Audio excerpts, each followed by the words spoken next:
इस वीडियो में हम बात करेंगे अध्याय 3 संश्लेषित रेशे, सिंथेटिक फाइबर और प्लास्टिक के बारे में। यह कक्षा 8 का विज्ञान विषय का टॉपिक है जो कक्षा 8 के विद्यार्थियों के लिए तैयार किया गया है। साथ ही सभी प्रतियोगी परीक्षाओं की तैयारी करने वाले अभ्यर्थियों के लिए भी इम्पोर्टेंट है जो सीटेट और रीट इनकी तैयारी कर रहे हैं। यह वीडियो एनसीईआरटी के नए पाठ्यक्रम 2020-21 जो वर्तमान सत्र में चल रहा है उसके अनुसार ही तैयार किया गया है। इस वीडियो में हम कृत्रिम रेशे यानी कि संश्लेषित रेशे यानी कि मानव निर्मित रेशे, ये तीनों एक ही बात है, इनके बारे में अध्ययन करेंगे। साथ ही इनके जो प्रकार है जैसे रेयोन, नायलॉन, पॉलिस्टर और एक्रेलिन, इनके बारे में भी हम विस्तार पूर्वक अध्ययन करेंगे। साथ ही इसमें जो अन्य अध्ययन बिंदु है वो है संश्लेषित रेशे क्या है, इनके बारे में हम पढ़ेंगे। संश्लेषित रेशे के प्रकार उनके बारे में पढ़ेंगे। संश्लेषित रेशों के गुण धर्म उनके बारे में हम पढ़ेंगे। इसके साथ ही प्लास्टिक के बारे में पढ़ेंगे। प्लास्टिक से निर्मित विभिन्न वस्तुओं के बारे में पढ़ेंगे। विकल्प पदार्थ और प्लास्टिक, इसके बारे में अध्ययन करेंगे। प्लास्टिक और पर्यावरण के बारे में पढ़ेंगे। पाठ्य पुस्तक के प्रश्न उत्तर लास्ट में हम देखेंगे। तो इतने टॉपिक के बारे में हम इसमें पढ़ेंगे।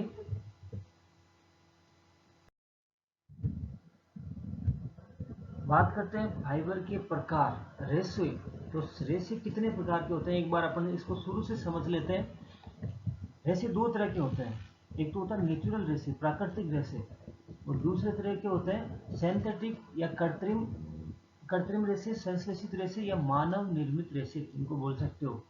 दोबारा से बता देता हूँ। प्राकृतिक रेशे यानी कि नेचुरल फाइबर, कृत्रिम रेशे यानी कि सिंथेटिक फाइबर।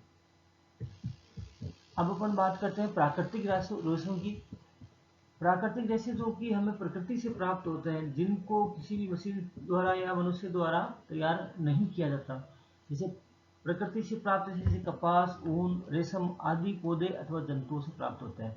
तो प्राकृतिक रेशों की खासियत क्या होगी, ये पौधों से प्राप्त होते हैं एक तो, दूसरा ये जंतुओं से प्राप्त होता है, उन्हीं को प्राकृतिक रेशे बोला जाता है। मतलब पौधों से और जंतुओं से प्राप्त होने वाले रेशे को प्राकृतिक रेशे कहा जाता है। जैसे कि जो भेड़ है उससे हमें ऊन प्राप्त होती है। जैसे कि कपास है, कपास का पौधा है, उससे हमें कपास प्राप्त होता है। तीसरा रेशम, जो रेशम है, रेशम कीट वगैरह, इससे हमें रेशम प्राप्त होता है। तो ये तो हो गए प्राकृतिक रेशे। अब हम बात करते हैं कृत्रिम रेशों की, यानी कि मानव निर्मित रेशे। संश्लेषित रेशे मनुष्यों द्वारा बनाए जाते हैं, इसलिए ये संश्लेषित रेशे अथवा मानव निर्मित रेशे कहलाते हैं। यानी कि ये सारे के सारे पेड़ पौधे और जंतुओं से प्राप्त नहीं होते हैं, ये मनुष्य द्वारा बनाए जाते हैं, इसलिए इनको कृत्रिम रेशे कहा जाता है। अब हम बात करते हैं कृत्रिम रेशों की। एक संश्लेषित रेशा छोटी इकाइयों को जोड़कर बनाई गई श्रृंखला है।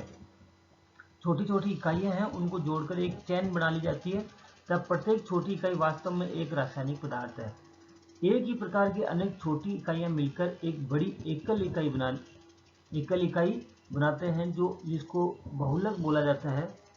अंग्रेजी में इसको पॉलीमर बोला जाता है, पॉलीमर कहलाती है। यानी कि अब इसमें जो पॉलीमर शब्द आया है, यानी बहुलकों से मिलके जो संश्लेषित रेशा तैयार किया जाता है। तो पॉलीमर ये होता क्या है, पॉलीमर जिसको बहुलक इंग्लिश में इसको बोलते हैं पॉलीमर। तो ये एक लैटिन भाषा का वर्ड है पॉलीमर, जिसमें पॉली का मतलब होता है अनेक और मर का मतलब होता है भाग या इकाई, यानी अनेक इकाई। इस तरह से हम इसको कह सकते हैं, इन जिनसे कृत्रिम रेशा बनता है। तो इसको कुछ ऐसे भी समझ सकते हैं, जैसे हमारे पास एक माला है और माला के कुछ इस तरह के मोती हैं, खूब सारे मोती हैं, या फिर जैसे इसमें रुद्राक्ष दिखाया गया है। इन सब को मिला के अलग अलग इकाइयाँ हो गई, इन सबको मिला के हमने सबको मिला के एक चैन बना ली, एक माला बना ली। यानी कि छोटी छोटी इकाइयां जो ये यहाँ पर थी, ये इन सब इकाइयों को आपस में हमने जोड़ के एक पूरी की पूरी चैन बना ली। इसी तरह से इनको संश्लेषित रेशा जो बनाने की प्रक्रिया है वो भी इसी प्रकार की है। छोटी छोटी जो इकाइयां हैं उनको जोड़ के एक पूरी श्रृंखला बना ली जाती है, एक रासायनिक श्रृंखला बना ली जाती है। और इस पूरी प्रक्रिया को, ये जो छोटी छोटी इकाइयों को जोड़ के और पूरी एक श्रृंखला बना ली जाती है, इसको बहुलकीकरण या बहुलक इस प्रक्रिया को कहा जाता है।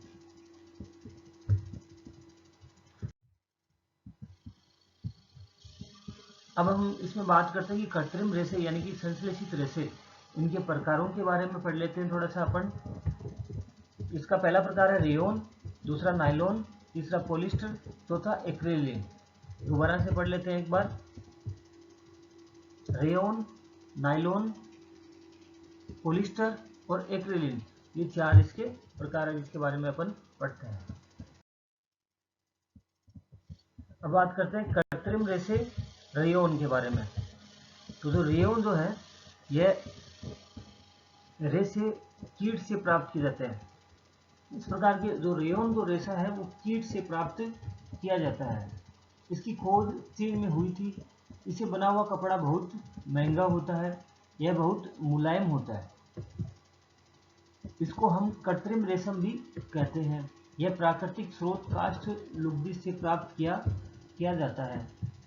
इसको आसानी से किसी भी रंग में रंगा जा सकता है। इसको कपास और ऊन के साथ मिलाकर आसानी से चादर और कालीन या गलीचा बनाया जा सकता है।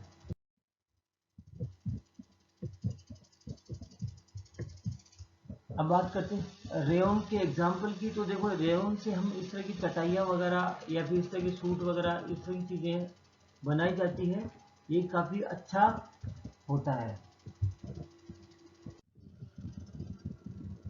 अब बात करते हैं नायलॉन के बारे में। नायलॉन एक मानव निर्मित रेशा है, यानी मनुष्य द्वारा बनाया गया। इसका निर्माण कोयले, जल और वायु से किया गया था। इसकी खोज पहले हुई थी, जब इसका निर्माण कोयले, जल और वायु से किया गया था। यह हल्का, प्रबल, चमकीला और धुलने में आसान होता है। इसका प्रयोग जुराब, रस्से, तंबू, दांत साफ करने का ब्रश, कारों की सीट के पट्टे, स्लीपिंग बैग, पर्दे आदि बनाने में इनका उपयोग किया जाता है। यानी कि नायलॉन काफ़ी मजबूत होता है। जितनी प्रकार की जो मजबूत रस्सियाँ, जैसे पहाड़ों पर चढ़ने के लिए रस्सियाँ हैं, पैरासूट्स है, ये सब इसी से बनाए जाते हैं। इसका प्रयोग पैरासूट की रस्सी बनाने में भी किया जाता है। इसके कुछ अन्य उदाहरण आप इनको समझ सकते हो, जैसे कि अपन टूथपेस्ट करते हैं, जो ब्रश होता है वो कई दिनों तक हमारे चलता है, ये नायलॉन का बनाया होता है। साथ ही जो सॉक्स होते हैं, जुराब जिनको बोलते हैं, वो भी नायलॉन के बने हुए होते हैं, जिसकी वजह से वो काफ़ी लंबे समय तक चलते हैं। इसके अलावा नायलॉन के बने हुए जूते भी आते हैं, जो सड़कों पे काम करने के लिए मजदूर वगैरह इनको पहनते हैं, क्योंकि ये काफ़ी मजबूत होते हैं।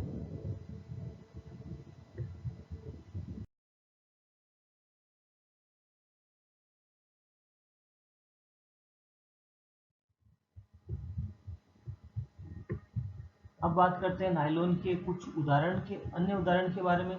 जैसे कि सीट बेल्ट, जैसे मैंने आपको बताया था, ये सीट बेल्ट इतना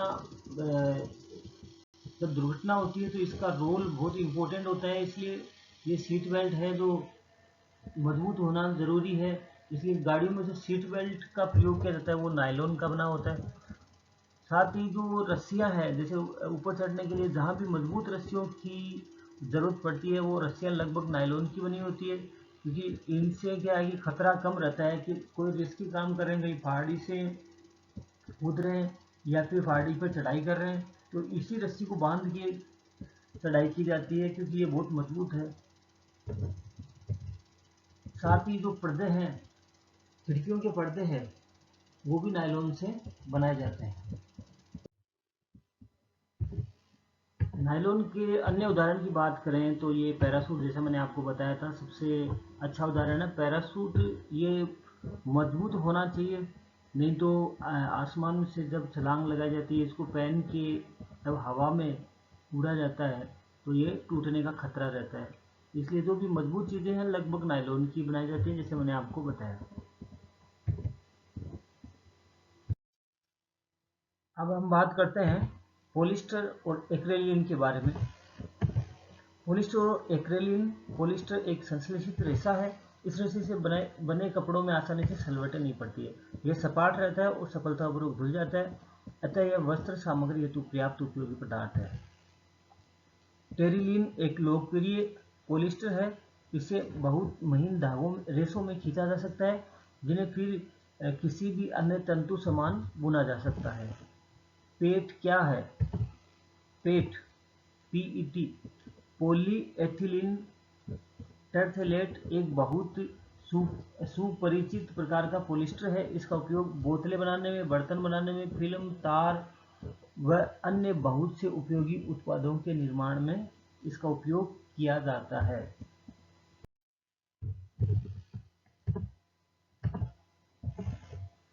पॉलिस्टर यानी पॉली प्लस एस्टर, दो शब्दों से मिलकर ये बना हुआ है। वास्तव में एक रसायन जो एस्टर कहलाता है, इसकी इकाइयों की पुनरावृत्ति से बनता है। इसकी खूब सारी इकाइयां हैं, उनकी पुनरावृत्ति है, उनके रिपीटेशन से ये पॉलिस्टर बनता है। पॉलिस्टर का नाम आपने ऐसे ही घरों में खूब सुना होगा।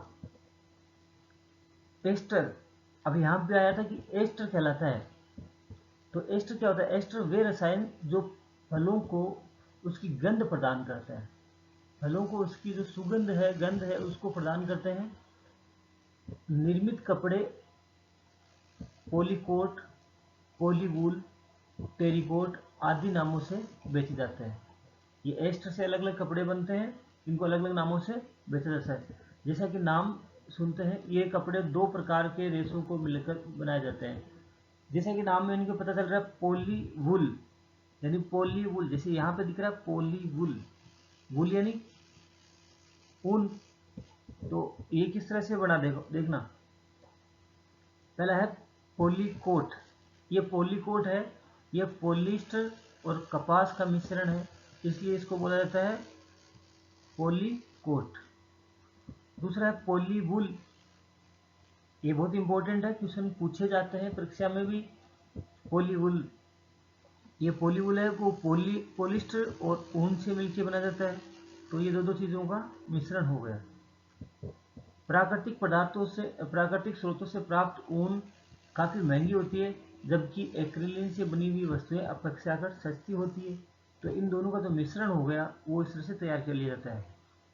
हमें प्रयोगशाला अथवा रसोई घर में कार्य करते समय संश्लेषित वस्त्र नहीं पहनने चाहिए, क्योंकि ये जल्दी आग पकड़ लेते हैं। इसलिए सलाह दी जाती है कि रसोई में काम कर रहे हैं या कहीं ऐसी जगह काम कर रहे हैं जहां आग लगने की संभावना ज़्यादा है, वहां पे पॉलिस्टर के कपड़े नहीं पहनने चाहिए।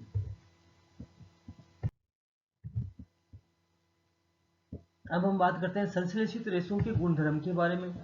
तो उनमें एक तो संश्लेषित रेशों में सलवटें नहीं पड़ती है।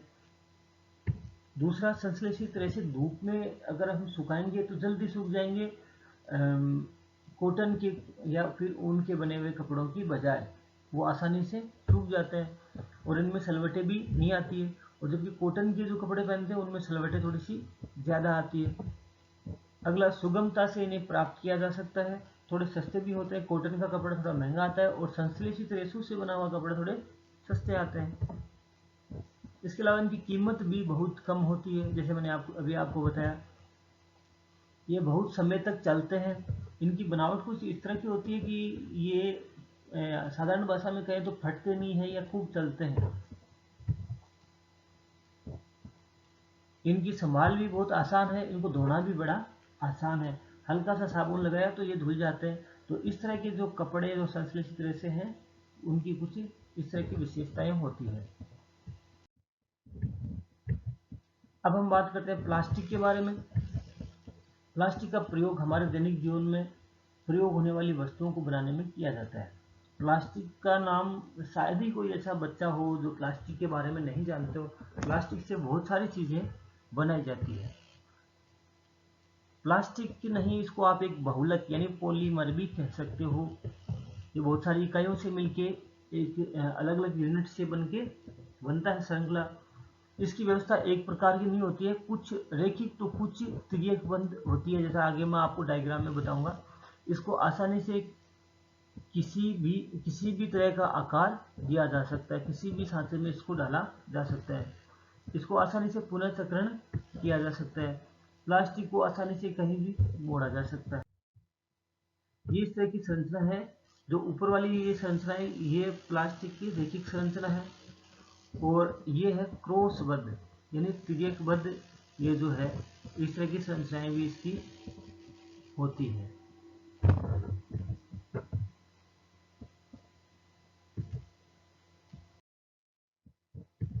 अब हम बात करते हैं प्लास्टिक के कुछ उदाहरण के बारे में। तो जैसे आप अपने घरों में यूज लेते हैं प्लास्टिक की बोतलें, प्लास्टिक की बाल्टी। प्लास्टिक के तो ढेरों उदाहरण है, आप अपने दैनिक जीवन में देख सकते हो, फिर भी मैंने कुछ उदाहरण यहाँ पे बताए। अगला जो इसका उदाहरण है वो है खिलौने, जो हम काम में लेते हैं। इसके अलावा भी बहुत सारी तरह की चीज़ें जो घरों में प्लास्टिक की काम में ली जाती है, जैसे बोतलें हैं, प्लास्टिक के मग वगैरह है, प्लास्टिक के डिब्बे वगैरह है, प्लास्टिक की थैलियाँ वगैरह है। ऐसी बहुत सारी चीज़ें होती है जो प्लास्टिक के घरों में यूज में ली जाती है। इसके विभिन्न तरह के उदाहरण होते हैं। प्लास्टिक के अन्य प्रकारों की बात करें तो प्लास्टिक को हम दो भागों में डिवाइड कर सकते हैं।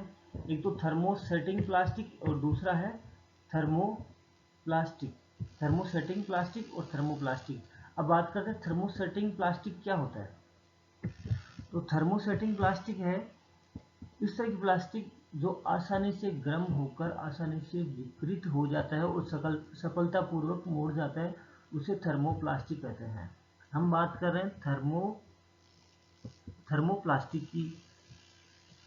ऐसी प्लास्टिक जो गर्म होकर आसानी से विकृत हो जाती और सरलतापूर्वक मुड़ जाती है, इस प्रकार की प्लास्टिक को थर्मोप्लास्टिक कहते हैं। जैसे कि पीवीसी और पॉलीथीन, इसका उपयोग खिलौने, कंघियां और विभिन्न प्रकार के पात्रों के रूप में बड़े पैमाने पर किया जाता है। अब आप बात करोगे पीवीसी, तो इसकी पीवीसी क्या होता है। ये पीवीसी जो घरों में पानी की फिटिंग, एक तो लोहे की फिटिंग होती है और दूसरा कुछ इस तरह की पाइपें वगैरह होती है, ये सभी पीवीसी की बनी हुई होती है। पीवीसी पाइप इनको बोला जाता है। ये खेतों में भी जो पाइप वगैरह डाले जाते हैं वो भी कई बार पीवीसी के यूज में लिए जाते हैं। साथ ही प्लास्टिक की जो थैलियाँ हैं वो भी थर्मोसेटिंग प्लास्टिक का ही उदाहरण है। पीवीसी और अब हम प्लास्टिक के दूसरे प्रकार थर्मोसेटिंग प्लास्टिक के बारे में बात करते हैं। ऐसे प्लास्टिक जिन्हें एक बार आकार देने के बाद उनको गर्म नहीं किया जा सकता, उन्हें थर्मोसेटिंग प्लास्टिक कहते हैं। मतलब एक बार काम में ले लिया उसके बाद दोबारा उसको काम में नहीं ले सकते। जैसे कि बिजली के स्विच, उदाहरण है बेकेलाइट और मेलामाइट। यह बिजली के स्विच विभिन्न बर्तनों के हत्थे आदि बनाने में काम में आता है। यह मेलामाइन एक बहु उपयोगी पदार्थ है। यह आग का प्रतिरोधक है। वह अन्य प्लास्टिक की अपेक्षा ऊष्मा को सहने की इसमें अधिक क्षमता रखता है। यह फर्श की टाइलें, रसोई के बर्तन, कपड़े बनाने में उपयोग में लिया जाता है, जो आग का प्रतिरोध करता है। यानी कि अगर इसको हम समझें तो जैसे बर्तनों के हत्थे हैं उसमें ये काम में लिया जाता है। ये कड़क, जैसे आपने देखा होगा प्रेशर कुकर का हत्था, आगे हम इसके बारे में बात करते हैं। थर्मोसेटिंग प्लास्टिक के अंदर इसका एक उदाहरण है बिजली के स्विच। देखो अगर ये इसमें शॉर्ट सर्किट हो जाए तो इसमें आग नहीं लगती, यानी कि विद्युत के एक तरह से कुचालक होते हैं और एक बार इनको काम में ले लिया बाद में इसको रीयूज नहीं किया जा सकता। दूसरा, बर्तनों के ऊपर लगे हुए हत्थे, जैसे ये प्रेशर कुकर का जो हत्था यहाँ पे दिखाई दे रहा है, इससे ये उष्मा का कुचालक होता है। थर्मोसेटिंग जो प्लास्टिक है, ये जो प्लास्टिक है ये उष्मा की कुचालक भी होती है, इसमें आसानी से उष्मा नहीं होती। अगर ये थर्मोप्लास्टिक का बना हुआ होता तो ये जैसे ही कुकर गर्म होता ये पिघल जाता और ख़राब हो जाता। तो इस तरह की ये थर्मोसेटिंग प्लास्टिक का बना हुआ होता है। इसके अलावा बात करें तो जो खाने की प्लेटें वगैरह, चाय के कप वगैरह, ये इस तरह की जो प्लास्टिक काम, इनमें जो प्लास्टिक काम में ली जाती है वो भी थर्मोसेटिंग प्रकार की प्लास्टिक का ही उदाहरण है। यानी कि अगर हम सीधा सा समझे तो थर्मोप्लास्टिक वो होती है जो गर्म करने पर जो उष्मा की जो सुचालक होती है, जैसे प्लास्टिक की थैलियाँ वगैरह। और थर्मोसेटिंग प्लास्टिक वो होती है जो उष्मा की कुचालक होती है, जिसमें उष्मा, जैसे बिजली का काम करने के लिए जो दस्ताने बने हुए होते हैं वो भी थर्मोसेटिंग प्लास्टिक के होते हैं। इनमें थोड़ा सा ही अंतर है, आप इसको थोड़ा सा ठीक से समझ लीजिए, कंफ्यूज होने की इसमें आवश्यकता नहीं है। अब हम बात कर लेते हैं प्लास्टिक और पर्यावरण के बारे में। तो जो प्लास्टिक है उसका पर्यावरण से किस तरह से का संबंध है, कैसे प्लास्टिक है वो पर्यावरण को नुकसान पहुंचाती है, इसके बारे में आप सभी जानते हो। इनके अलावा अपन कुछ अन्य पहलुओं उनके बारे में बात कर लेते हैं। जैव निम्नीकरण प्रक्रिया क्या है, जैव अनिम्नीकरण प्रक्रिया क्या है। तो आपने देखा होगा कुछ प्लास्टिक तो ऐसी होती है कि जो कि मिट्टी में मिल जाती है या फिर दोबारा यूज हो जाती है, और कुछ प्लास्टिक की वस्तुएं ऐसी होती है जो प्लास्टिक जैसे खेतों में या कहीं भी डाल दी वो वैसी की वैसी पड़ी रहती है, 100 साल तक या 50 साल तक जब भी देखो वैसी की वैसी मिलती है। तो यही अंतर है जैव निम्नीकरण और जैव निम्नीकरण में। अपन इसको समझ लेते हैं। पदार्थ जो प्राकृतिक प्रक्रिया जैसे जीवाणु की क्रिया द्वारा अपघटित हो जाता है जैव निम्नीकरण कहलाता है। यानी कि जो मिट्टी में मिल जाता है वापस वो जैव निम्नीकरण होता है। दूसरा जैव अनिम्नीकरण पदार्थ जो प्राकृतिक प्रक्रियाओं द्वारा सरलता से विघटित नहीं होता है, जैव अनिम्नीकरण पदार्थ कहलाता है। तो ये हो गया जैव निम्नीकरण और जैव अनिम्नीकरण। जैव निम्नीकरण जो आसानी से मिट्टी में मिल जाता है वापस अपघटित हो जाता है वो जैव निम्नीकरण, और जैव अनिम्नीकरण जो सरलता से नहीं मिलता, बहुत ही सालों साल लग जाते हैं उसको मिट्टी में वापस मिलने के लिए या अपघटित होने में। तो ये इनमें अंतर हो गया। अब प्लास्टिक के कुछ अभिलाक्षणिक गुण है उनके बारे में थोड़ा सा चर्चा कर लेते हैं। पहला है प्लास्टिक अनअभिक्रियाशील है। दूसरा प्लास्टिक हल्का, प्रबल और चिरस्थायी है। तीसरा है प्लास्टिक कुचालक है। ये इनकी कुछ अभिलाक्षणिक गुण है। प्लास्टिक अनअभिक्रियाशील है। हम जानते हैं कि अगर लोहे को वायु में खुला छोड़ा जाता है तो वह तुरंत अभिक्रिया कर लेता है। यानी कि लोहे को फेरिक ऑक्साइड दोनों मिलके वो फेरिक ऑक्साइड बना लेते हैं, FeO2 मिलके FeO बना लेते हैं। यानी कि जंग लग जाता है, सीधी भाषा में हम कहें तो। अगर लोहे को खुले वातावरण में छोड़ा जाए तो कुछ दिनों बाद हम देखते हैं जंग लग जाता है, लेकिन प्लास्टिक के कुछ नहीं होता। और इसको जंग लग जाता है लेकिन प्लास्टिक में जंग नहीं लगता है। तो यानी कि प्लास्टिक है वो अनअभिक्रियाशील है, इतना आसानी से वातावरण से वो अभिक्रिया नहीं करता है। दूसरा हल्का होता है, प्रबल और चिरस्थायी। प्लास्टिक बहुत हल्का होता है, हम इसका उपयोग घर के सामान रखने में कर सकते हैं। इसको हम आसानी से कहीं भी ले जा सकते हैं, जैसे बाल्टी, डिब्बा, बोतल वगैरह। अपन सभी जानते हैं कि प्लास्टिक से बनी हुई चीज़ें हल्की होती है। तो ये किसका विलाक्षणिक गुण हो गया। तीसरा प्लास्टिक का गुण, ये प्लास्टिक है जो कुचालक भी होता है। हम जानते हैं कि प्लास्टिक विद्युत और ऊष्मा का कुचालक है। इसमें कभी भी करंट नहीं लगता है या गर्म पानी भी नहीं लगता है। तो गर्म पानी जो थर्मोसेटिंग प्लास्टिक है उसमें नहीं लगता है, बाकी जो प्लास्टिक है उसमें हल्का गर्म लग सकता है। इसके लिए बिजली के तारों और खाना बनाने वाले बर्तनों पर प्लास्टिक की परत लगा दी जाती है। जैसे कि मैंने आपको पीछे उदाहरण में बताया था किस तरह से खाने के बर्तनों के जो हैंडल होते हैं वो प्लास्टिक के बने होते हैं। तो ये हो गए प्लास्टिक के अभिलाक्षणिक गुण, जिसकी वजह से प्लास्टिक का उपयोग दिनों दिन बढ़ता जा रहा है।